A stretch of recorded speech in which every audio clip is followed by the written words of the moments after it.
Welcome to the fun-filled figures courtroom. Today, we're diving into a really traumatic case.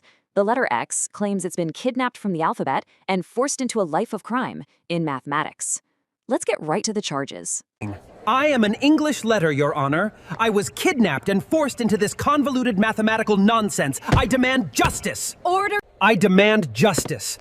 They go now, people are constantly shouting, "Find X."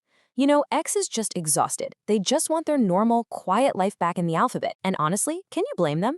If you've ever stared blankly at a math test feeling completely frustrated because X is hiding in every single question, well, you know exactly what X is talking about here. X feels totally hunted. But then, the whole courtroom dynamic shifts completely when mathematics steps forward to defend itself. Defensive, mathematics is incredibly calm, just pure logic. The response? Obsolete, X. You are elevated. In higher mathematics, variables like you represent unknown potential. Mathematics freely admits to putting X in all those questions. Absolutely.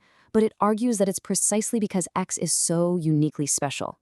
Mathematics explains that X represents something unknown. It's something we are actively trying to discover. So X isn't missing at all. And it definitely isn't hiding just to ruin your day. X is actually a placeholder for discovery. Mathematics argues that, hey, life itself is full of unknowns, right? And X is simply the tool we use to find the answers to those unknowns. Changing how we view this definition, well, it changes the whole game. It means X isn't the problem. X is actually the path to the solution. To prove the point, mathematics provides a little teaching moment right there in the middle of the courtroom. Just look at this. 2 plus X equals 5. Here, X just stands for the missing number. We aren't hunting X for sport. We're solving the equation to find the truth of the situation. And that is exactly why X is used way more than any other letter. It is a vital instrument that helps us logically navigate all the unknowns and finally arrive at the truth. Well, the logic is absolutely undeniable, and the judge completely agrees. Boom, down comes the gavel. Case dismissed. X smiles proudly, and the whole courtroom just erupts in celebration. X finally has some closure. Or so we thought. Because just when X thought life was peaceful and quiet again, another complaint arrives in court.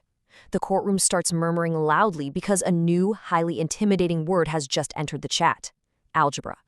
Okay, the judges decided that for us, the jury, to solve this case, we need to understand the fundamental rules of this courtroom. These are the 3 laws of the court.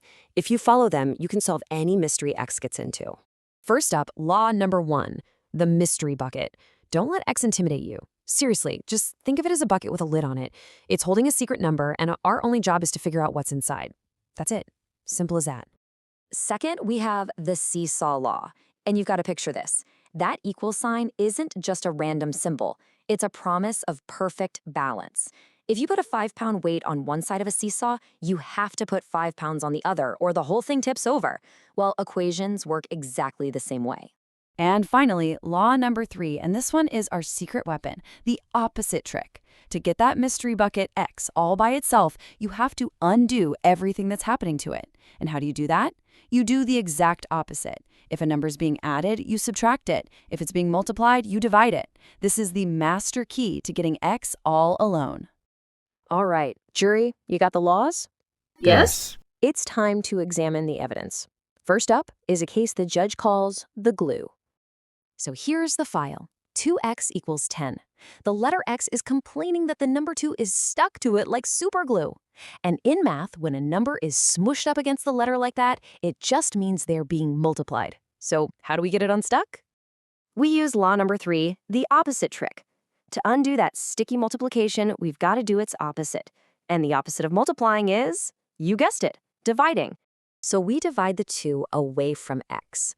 But remember law number 2, the seesaw? To keep everything fair and balanced, we have to do the exact same thing to the other side. So we divide that side by 2 as well. And what's 10 divided by 2? It's 5. We've opened the mystery bucket, and it turns out X was just the number 5 in disguise. Case number 1 solved. Okay, that was a good warm-up. But let's not get too comfortable. The next piece of evidence is a little bit trickier. The judge calls this one the outsiders.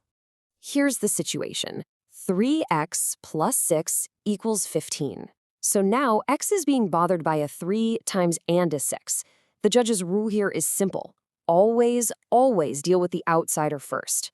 That plus 6 is just kind of hanging out there, so it's the easiest one to get rid of. So we use our opposite trick. The opposite of adding 6 is, of course, subtracting 6.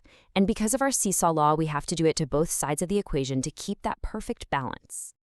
After we subtract 6 from both sides, look what we're left with. 3x equals 9. Hey, wait a minute. This looks familiar, doesn't it? We're right back to our first case, the classic glue problem. We know exactly what to do here. We just use the opposite trick one last time, dividing both sides by 3. And voila!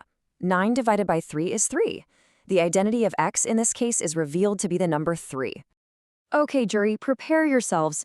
A student just burst into the courtroom with our final and most challenging piece of evidence. This is the case of the heavy backpack.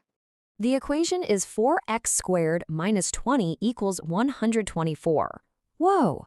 Okay, look at that little 2 sitting up there on x's shoulder. That's called an exponent. The judge wants us to think of it like x is carrying a heavy backpack. We can't deal with the backpack until we help x with everything else first.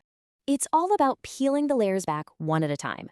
First, we get rid of the outsider, that minus 20, by adding 20 to both sides. That leaves us with 4x squared equals 144. Next, we break the glue by dividing both sides by 4, which gives us x squared equals 36. Now for the final step. To unlock that heavy backpack, the exponent, we need a special key. And the opposite of squaring a number is using a square root. The square root of 36 is 6. And there it is. We've removed the outsider, broken the glue, and unlocked the backpack. We've just discovered that in this final, super tricky case, x was the number 6 all along. Okay, you've seen the evidence. You've learned the 3 laws of the court. Now it's your turn to decide the verdict. Here is your first challenge. We're calling it the simple snatch. The equation is 5x plus 10 equals 50. Remember the steps. Deal with the outsider first, then the glue. What is x? And for your final test, a heavy backpack case of your very own. 3x squared minus 7 equals 68. Can you peel back all the layers and find the true identity of x? The judge slams the gavel. You, the jury, now have all the tools you need. And it seems like X wasn't really kidnapped after all, but given a really powerful job to be a mystery that we all have the power to solve. Court is adjourned, but the cases don't stop here. Next week on Fun-Filled Figures, we are going after the true villains of the number line, the negative numbers. Thanks for watching, and we'll see you then. Dismissed.